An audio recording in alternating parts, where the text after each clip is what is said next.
At vi typisk har elever, som enten er fra Danmark eller fra Norge, og så har vi enkelte elever fra Island. Så vi har ikke sådan et helt store kulturmøde til daglig. Men alligevel så har jeg oplevet over de sidste par år, at det især volder problemer med kulturmødet, når vi når hen omkring jul. Fordi vi har trods alt nogle elever, som ikke er protestanter, men som er muslimer, eller ateister, eller buddhister, eller hvad det nu er. Så derfor så kom det her dialogmøde på et godt tidspunkt for mig, for jeg havde egentlig besluttet at tage den nemme løsning i år, nemlig at droppe at gå i kirke, for det er altid de der kristne traditioner, når vi sådan skal forsøge at samle som dem, så er vi så bange for at støde nogen, eller kede nogen, eller tvinge noget ned over nogen. Og sidste år der gjorde vi det frivilligt, og det gav en del bøvl. Så i år der har jeg så besluttet mig for, at vi ikke skulle i kirke. Og så kom den her invitation til at have det her dialogmøde med Grænseforeningen og med kulturambassadørerne, og den sprang vi på. Vi snakker lidt om julen er traditionernes fest, men er der alles fest? Hvad gør vi som kulturambassadørerne? Vi skal tale om, hvad danskhed egentlig er. Hvordan skal I egentlig? Hvordan skal vi egentlig? Kan vi egentlig være danskere? Er danskhed noget, der er sådan sat i boks? Skal man gøre nogle bestemte ting for at kunne være dansk? Eller er det noget, findes der danskere på mange forskellige måder? De første 3 år, der bor vi rent faktisk i Kenya. Begge mine forældre de klarer sig godt, fordi de har en uddannelse i Somalia. Jeg er så familiesammenført med ham. Jeg kom ned fra det her fly, og så var der bare sne over det hele. Jeg har aldrig set i Afrika før. Og udover at sneen var hvid, så selv menneskene de også hvide. Så det er sådan en kombination af 2 ting. Det bedste fra begge verdener har jeg fået med, og det er ligesom den person, som blander mig. Jeg har en idé om, hvordan det kan være, altså hvordan jeg altid har troet, at jeg var dansk, selvom jeg er født og opvokset i et andet land. Jeg har en dansk far, og jeg kommer fra et dansk mindretal i Sydslesvig. Hvor kommer du fra? Jeg vil ikke sige, at jeg er tysk eller dansk, fordi jeg virkelig føler begge dele. Jeg er gået på en tysk børnehave, så lige omvendt er Rebecca. Tysk skole, tysk gymnasie, og så læser jeg så i Esbjerg nu. Og hvis Danmark spiller mod Tyskland, hvem holder du så med? Jeg ved, det er, at jeg får en besked med, nå, I tabte, hva'? Det gør jeg hver gang, fordi lige meget hvem der taber, så kommer vi den anden og siger så, nej, I tabte, men mindre det selvfølgelig er en uafgjort.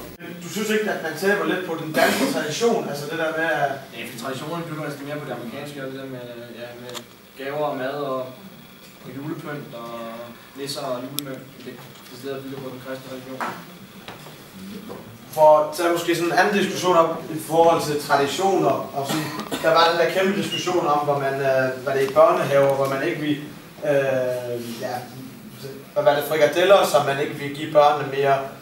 Hvad synes I så om det? For det er sådan lidt det samme, det er sådan traditionerne i forhold til, nogle folk siger så, at man er for venlig over for de nye indvandrere.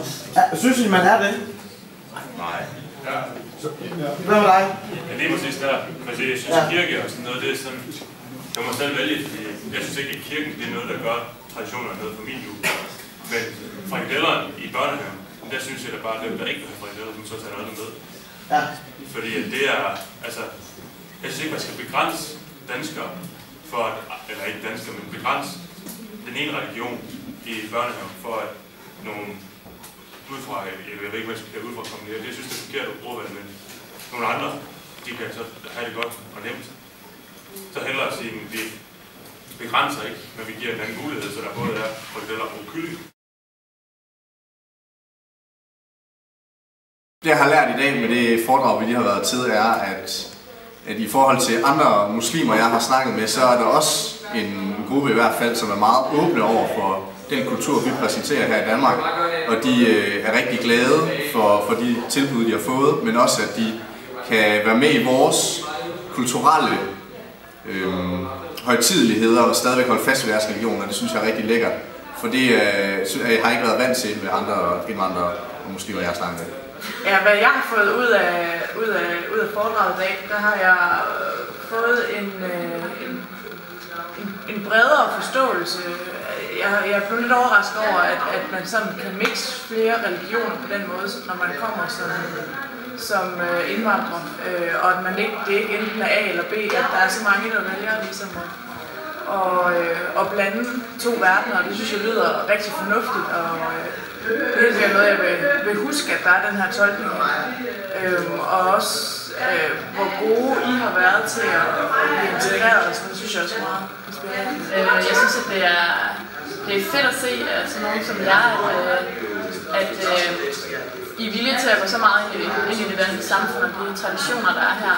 Både for måske at integrere sig selv, men også for at få en god forståelse for det danske samfund.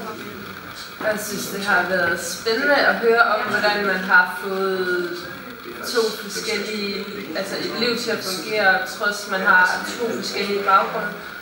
Det synes jeg har været rigtig spændende. De forventninger, jeg havde til mødet, det var, at de forskellige religioner, de ville kunne ses rigtig godt i forhold til, at der måske vil være en kritisk syn på de traditioner, som der er i Danmark, og den religion, som vi har.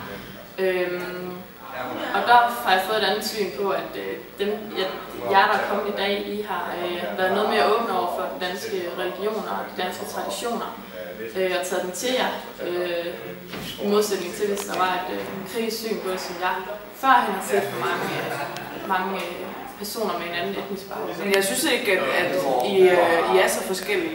Altså, det er ligesom om I, selvom I kommer fra så forskellige steder og fra forskellige baggrunde,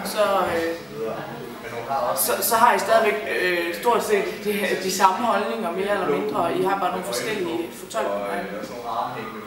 Og jeg tror mere, at det vil være sådan noget debat, hvad der er rigtigt og hvad der er forkert, i stedet for at det er en mere, hvad skal man sige, flydende overgang. Meget rart at se de fordomme, som elever nu har om forskellige kulturer foldet ud her, især den icebreaker-øvelse. Og så er det altid sjovt at få den personlige historie fra sådan et dialogmøde her.